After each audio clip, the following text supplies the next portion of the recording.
All right, so this homework problem is asking you to show that you add numbers up to 2 to the n. And so we're talking about like, um, so we have 2 to the 0 plus 2 to the 1 plus 2 to the 2 plus so on and so forth up to 2 to the n. And we want to show that it's equal to this handy dandy right-hand side so that we don't have to do all that work. And so, yeah, so the base case can either be, if you show p of 0, that's okay. If you show p of 1, you'll just have to add this extra 1 in on the left-hand side. So that's kind of up to you. And then you've got the inductive hypothesis where you show that it's true for p of k. I'll show you the first bit of the inductive step. So p of k plus 1 is that we've got 2 to the 0 plus 2 to the 1 plus so on and so forth plus 2 to the k. And we know that this is equal to, because we assume p of k, so we know that it's going to be equal to 2 to the k plus 1. So that's if we just substitute n for k minus 1. So we know that that's true. And so since we're assuming that this equality holds, we can manipulate this equation, which means we're allowed to add something to both sides. And so we can add, let's do this in another color. We can add 2 to the k plus 1 to both sides. And the hint that I will give you is now you can just like ignore the left-hand side and work the right-hand side. And so if we focus on the right-hand side, I will tell you that there are exponent rules that you can do because there's 2 of these 2 to the k plus 1s. And so that means we can write it as like 2 times 2 to the k plus 1 minus 1. And there are exponent rules that allow you to simplify further. So I will let you finish that at home. But come to me if you've got any questions.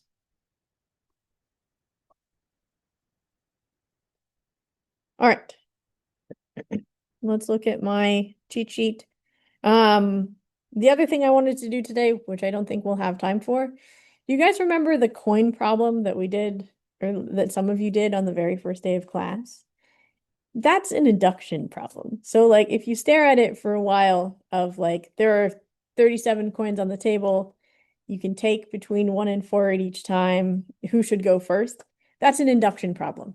So the inductive solution is to start small, like start with the base case and ask who should go first in this case. So like if there's only 1 coin on the table, like then you shouldn't go first.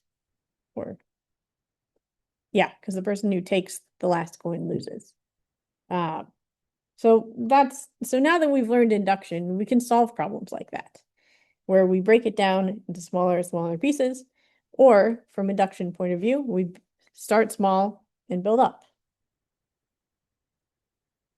All right, so we've got this notion of common divisors. So we are now in section 7.2, in which we'll talk about the Euclidean algorithm. And so remember with the division theorem, we have this notion of if we have an equation A equals B times Q plus some remainder, then we say that B divides A. And so, for example, we can say that, like, if we can say that 6 equals 3 times 2 plus 0, then we can say that 3 divides 6. We can also say that 2 divides 6. Those are 2 divisors. And so what we want to know is we want to know, given two numbers, what are the divisors that they have in common? So for example, if we've got 12 and 30, we could list all of the divisors. So all the divisors of 12 include 1's a divisor, 2 is a divisor, 3 times 4 is 12, 4 times 3 is 12, 5's not a divisor, 6 is, and then 7, 8, 9, 10, 11 are not. But 12 is a divisor. Because we can say 12 is equal to 12 times 1 plus 0. So that's allowed. The book also makes a point that these are all technically plus and minus. So like -2 divides 12. And the q in that equation is just a negative number. And similarly, we could do this for 30. So 1 divides it, 2, 3. Does 4 divide 30? I don't think so. 5 divides 30, 6, not 7, not 8, not 9, but 10, not 11. Does 12 divide 30? I don't think so. Not 13, not 14, 15 does. And then everything greater than that, nope, up until, not a 6, until 30. Right? So we can list all of the divisors of these numbers. And so when we're looking at common divisors, it's just how do they overlap? So we've both got 1, we've both got 2, both got 3. 4 is not in common, 5 is not in common, 6 is in common. And that's it. And so we can say that the common divisors are 1, 2, 3, and 6.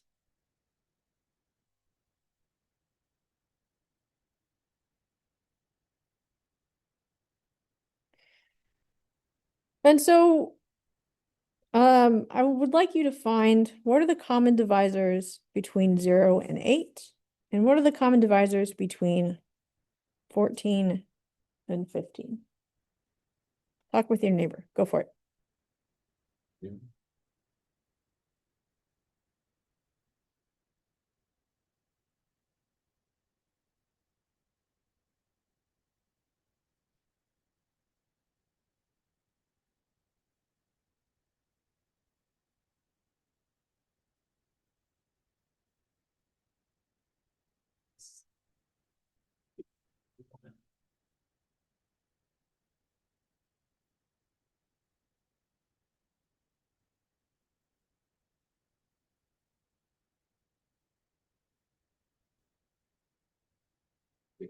Like 1.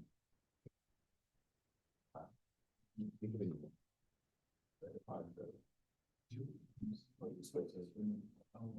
You're saying that just divides 15? Yeah. That's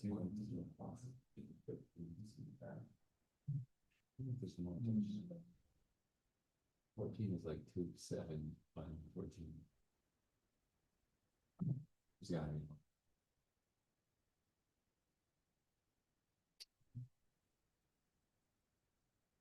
Like instead of a common divisor and 1, just 1. Still looking at the exponent rules, trying to figure it out. Oh, for the 2 to the k plus 1. Or 2 to the k. We can talk about it after class. All right, what are the common divisors of 0 and 8? First of all, what are the divisors of 0? Everything. Except for 0. Except for 0. Yeah. So the number of divisors of 0 is literally infinite. So in terms of the limiting factor, it's going to be the divisors of 8, which are, call them out. 1, 2, 4, and 8. Great. And what are the common divisors of 14 and 15? 1. They're right next to each other. There's no other divisor that they have in common.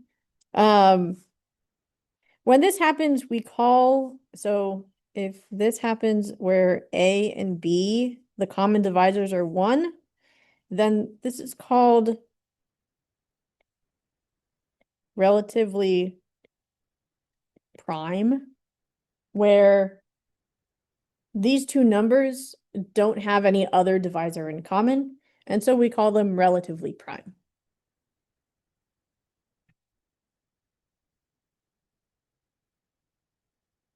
All right, so now we get to talk about the star of the show.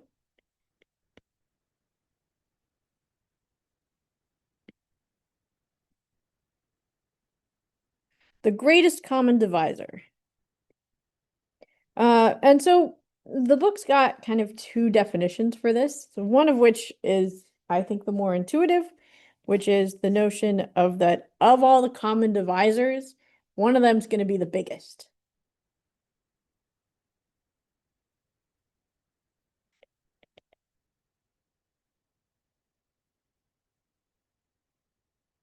So one of the divisors is going to be the largest. So for example, 0 and 8,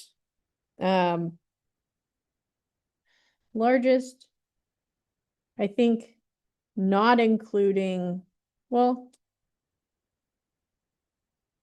no, yeah. So for 0 and 8, 8 would be the greatest common divisor. For 12 and 30, it would be 6 is the greatest common divisor of like this number is the biggest. And so that's the more intuitive way of thinking about this. The book gives an alternative definition, which is equivalent.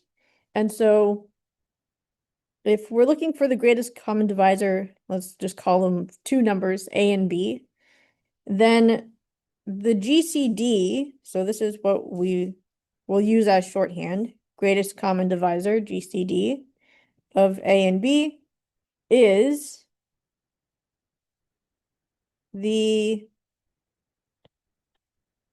we'll just assume that it's positive because we can have both positive and negative. The positive common divisor of A and B that is divisible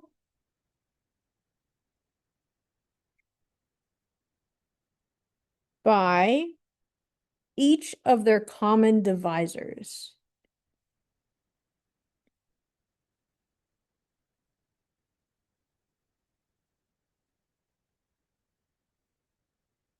And so it ends up where this is actually saying the same thing as before. It just looks a little bit different. So it's the common divisor that is divisible by each of their common divisors.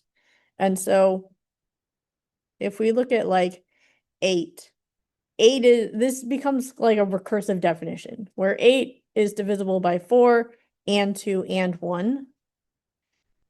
6 is divisible by 3 and 2 and 1. So it ends up being the case that if you list all the common divisors, one of them is going to be divisible by all the other common divisors. So 6 is divisible by 1, 2, and 3. 8 is divisible by 1, 2, and 4. 1 is divisible by 1. And so they end up being the same thing. It just looks a little bit different. And this formulation is what's going to help us to actually find the GCD. So before that, we've got a theorem to which I will write it out and explain what it means, but we won't prove it. This is theorem 7.5, which is, again, we're assuming that A and B are positive integers, then the greatest common divisor of A and B is equal to the greatest common divisor of B and A, where you can swap them around. Going forward, you'll mostly see that we write it where A is greater than B, but as this theorem shows, you can switch them around. The second statement is that the GCD of A and A is going to be A itself. So the greatest common divisor between 8 and 8 is 8, because 8 divides 8. Hooray. Then we've got a step that's going to be really helpful in the algorithm we'll look at, which is, I'll put a little star by that one, GCD of A and B is equal to the GCD of A minus B and B. So we'll see an example of this. The idea is you can if you take away B, then you get another number, and you can find the GCD of that. Well, I'll show you a proof by example, which is not a real style of proof. Yeah, exactly. Like, I wish. That would be so nice. So GCD, the last thing is GCD of A and 0 is A, which we saw in 0 and 8.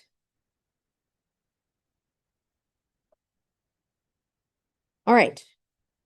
So that's our theorem. Let's see an example. I can go back if you need me to. So we want to find the greatest common divisor of 44 and 8. And so we're going to use this theorem where,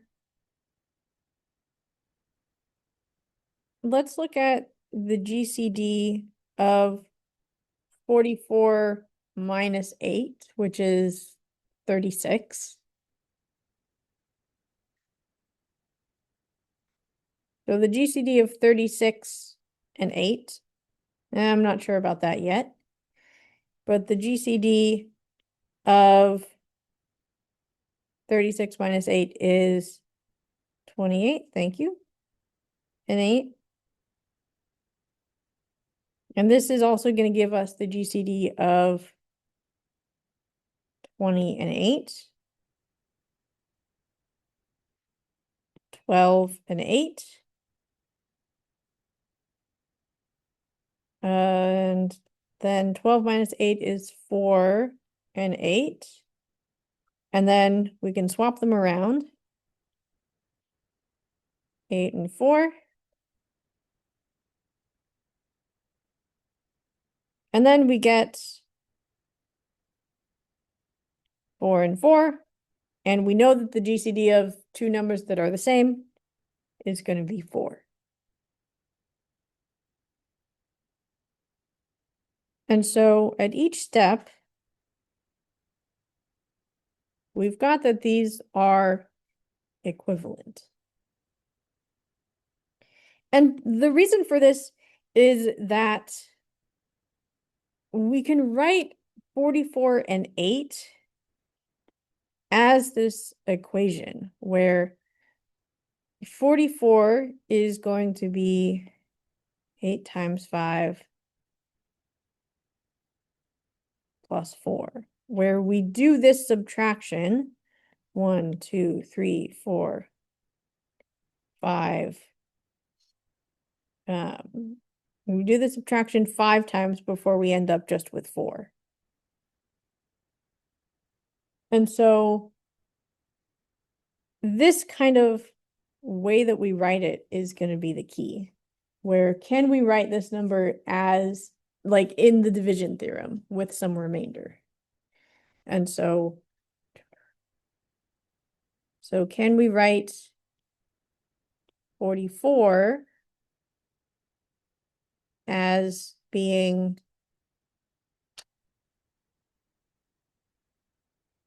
multiplied by 8, and then we get the greatest common divisor, which ends up being the remainder.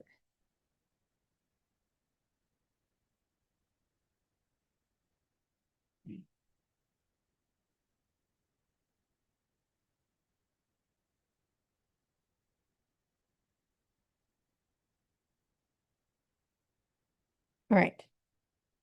And so this is from the theorem that we're able to do this. So let's look at the actual algorithm.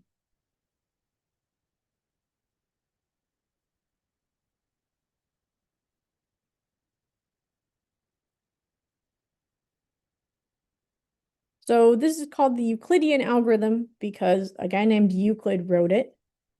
And if you I remember when I was a first year student and one of my best friends was an integral and she was going through like Euclid's elements in the integral math class, and I was like, that's the coolest thing ever.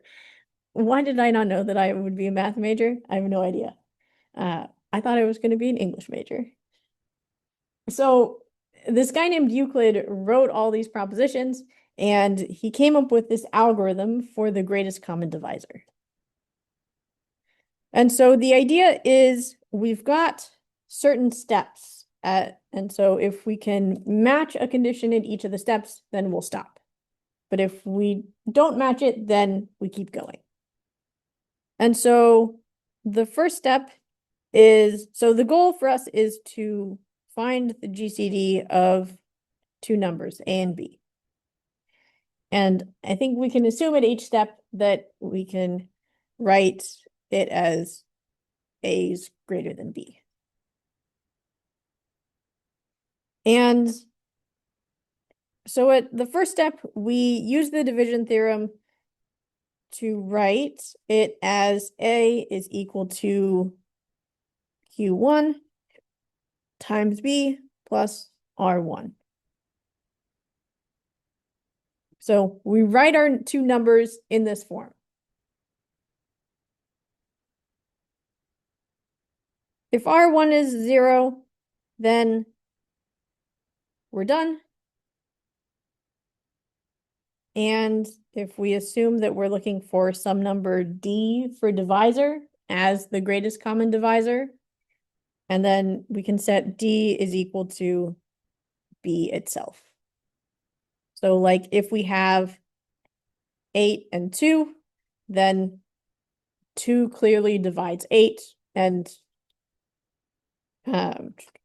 wait, no, that's not correct. 8 is equal to 2 times 4 plus 0.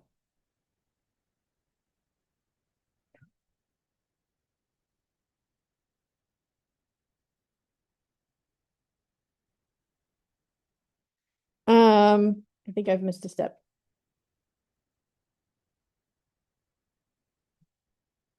Wait, no. No, I haven't. The greatest common divisor of 8 and 2 is 2. Yeah, I'm wrong.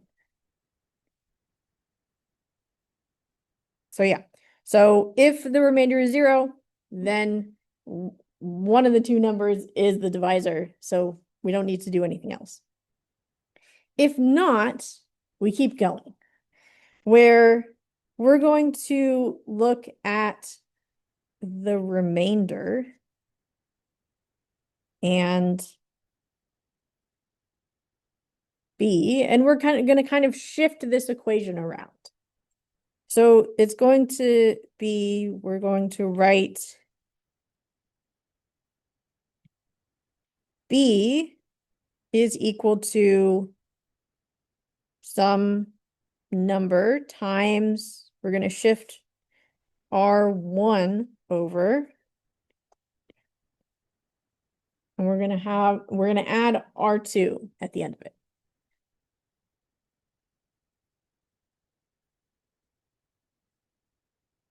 Where some number, if we multiply some number by that remainder, and add some other number, it's going to give us b. And so we shift this over and we add R2, and then it's the same sort of process where if R2 is 0, stop, and then the divisor is R1. Question? Like give an example of how you would do this, like Reiki. Yeah. Okay. So the example here, I'll put it on a separate slide. So GCD of 78 and 32. So first we write 78 is equal to,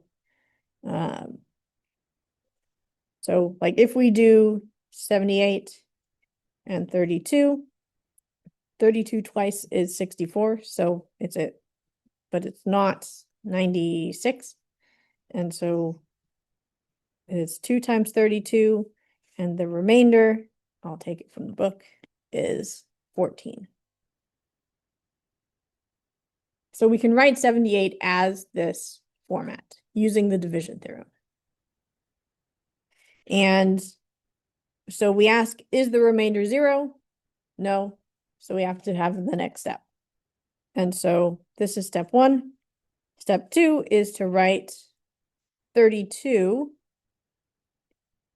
is equal to 14 times something. Yeah, so 2 times 15 is 30, and so 2 times 14 plus 4. That remainder is still not 0, so we still have work to do. So let's break down 14 in terms of 14 and 4. 4 times 3 is 12. 3 times 4, 12 plus 2 gives us 14. So we're still not done. This remainder is still not 0. And so now we look at 4 in terms of 2. And that's where we're done. 2 times 2 plus 0. And then we're done. And so that tells us that 4, nope, I'm incorrect. Tells us that 2 is the common divisor. Which kind of makes sense. So if you do 78 divided by 2, half of 70 is 35, plus 4 is 39. And then half of 32 is 16. And so you've got 39 is not prime. But neither of these are divisible by 3. And so once you divide them both by 2, then we're done. Nothing else to do there. And so instead of starting at 1 and counting our way up, we start at the 2 numbers and work our way down and hope. So this is kind of one of maybe the worser case scenarios where we start at the numbers and work our way down and find that the greatest common divisor is super low. But there's a case that if 2 numbers aren't, like if they have a divisor higher than 2, then there's a hopeful chance that we could catch it earlier on.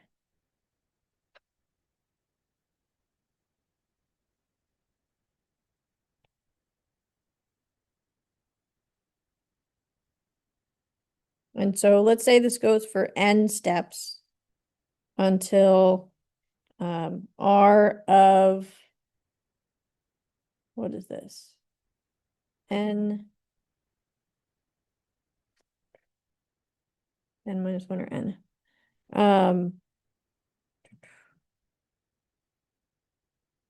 The book says this is r of n minus 2 is equal to q times n times r of n minus 1.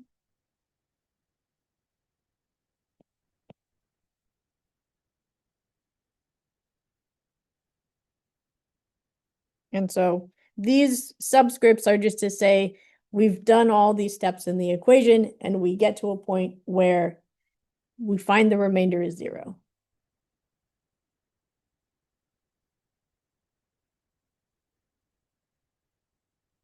All right, let's do an example. Let's do your homework question. The homework question might be a little bit long. Let's find, do I still have the random number generator? All right, let's find, is 83 prime? Is 83 prime? Yes. Okay, not 83.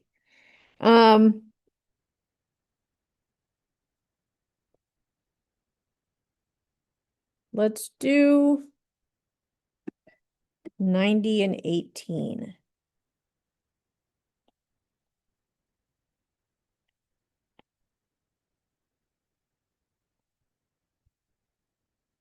All right, so run this equation and talk with your neighbors so you don't have to figure out all the products yourself. Figure out the first step is 90 is equal to something times 18 plus something.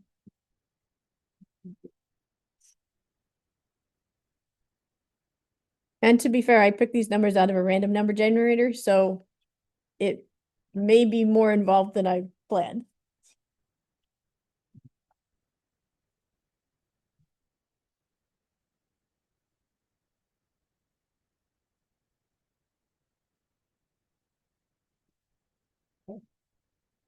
Wait a minute. That goes straight to 90. Number 18, I think is 6. Wait, are 90 and 8? Yeah. No. 5. Like 8. Okay, what about 12? Is 90 divisible by 12? Pull out my calculator. 90 divided by 12. 90 is not divided by 12. Okay, we're gonna do 12 instead.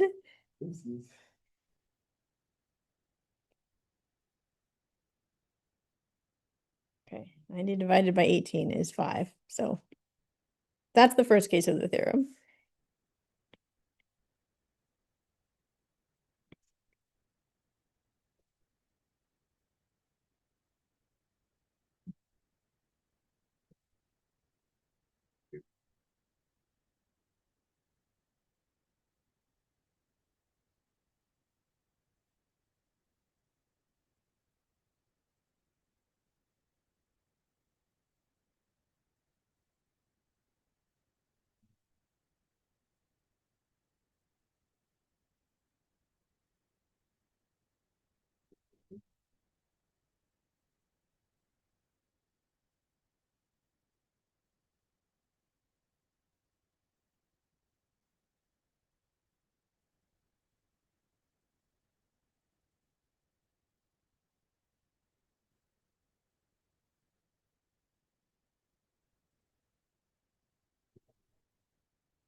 You got 6? Okay, so what's the Q1 for this one? 7 plus 6. And so I'm guessing that that's not a 7, that should be a 12 is equal to 2 times 6 plus 0. And so then 6 is our magic number. Awesome. So the homework problems is just so 112 and 356 and 5005 and 33. And so to ease with grading, I would like you to like just list these steps, and that way I can see where you went wrong if you make a mistake.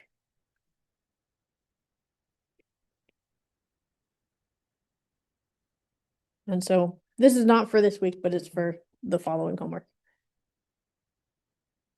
All right, so we do need to talk about one more thing, and it may be a little bit confusing, as if greatest common divisor wasn't already confusing. Um, but once we've got this notion of greatest common divisors, we also have a notion of a linear combination.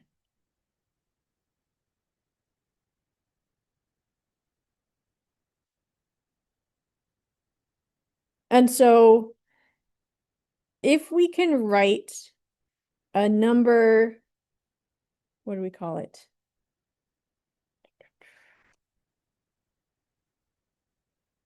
Not y. Okay, so we want to have x times a plus y times b. And that's what we want to, but what do we call the left-hand side?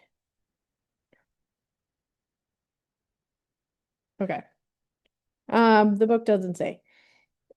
So let's show examples. So the idea is given two numbers a and b, so like if we're trying to find the greatest common divisors of a and b, we could write them in terms of one number times one and the other number times another, and that gives us some magic number we'll call z.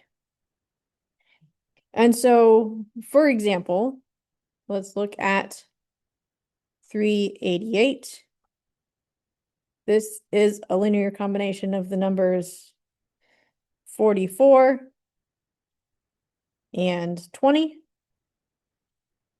where we can multiply 44 by 7 and 20 by 4, and we get 388. So 388 is a linear combination of 44 and 20. We can say that -2 is a linear combination of 5 and -18. Because we can find numbers to multiply by both 5 and 18. So we can 1 times 5 plus, oh wait, no, I'm reading the wrong line. 5 and 18, that's that. 1 times 5 plus 0 times -18, which seems stupid, but like it works. Okay, so now reading the actual correct line, number -2 is a linear combination of 7 and -3, because we can have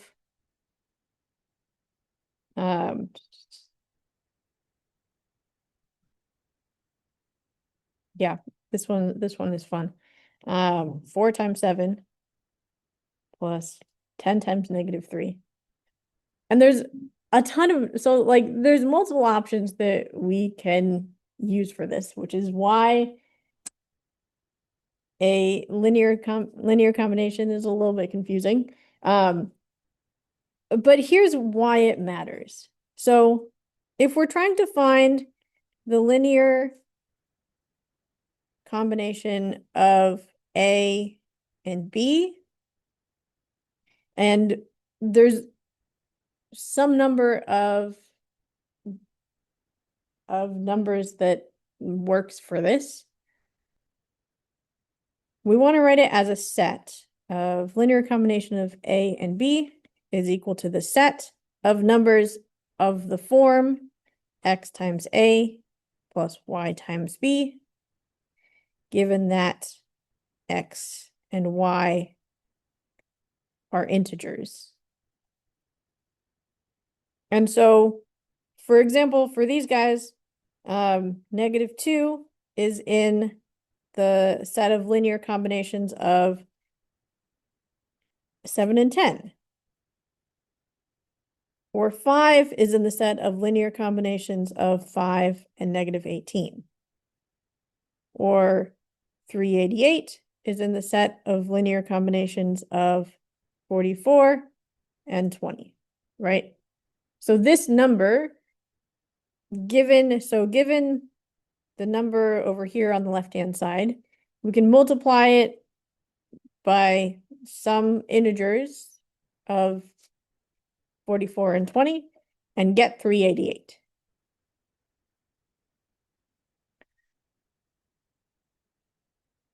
But here's why it matters. So this is theorem 7.8, which is that if A and B are integers, we assume that without loss of generality, that B isn't 0. So if they're both 0, then we broke math. But if one of them's not 0, then we didn't break math.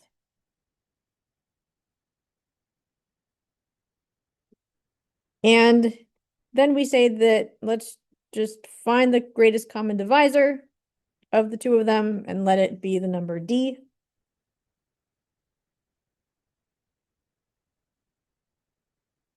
Then we've got two statements. D is going to be the smallest positive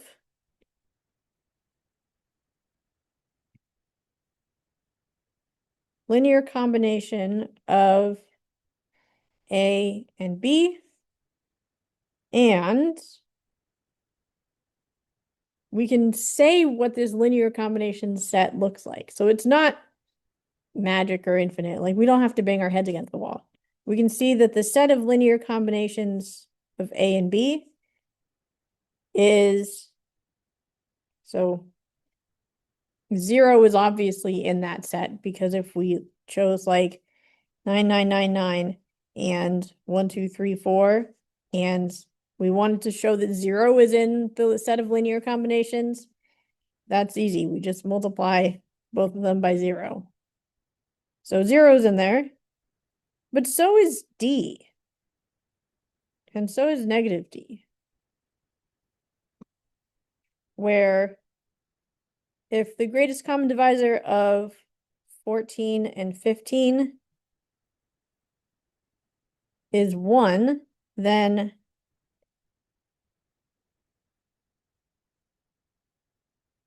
well, it's something times 15. And so we can find numbers for this. So if we multiply 15 by 1 and 14 by negative 1, then we get 1. So D and negative D, but also all multiples of D. And so we get 2D, 3 times D, and so on. And similarly, negative 2D, negative 3D, and so on.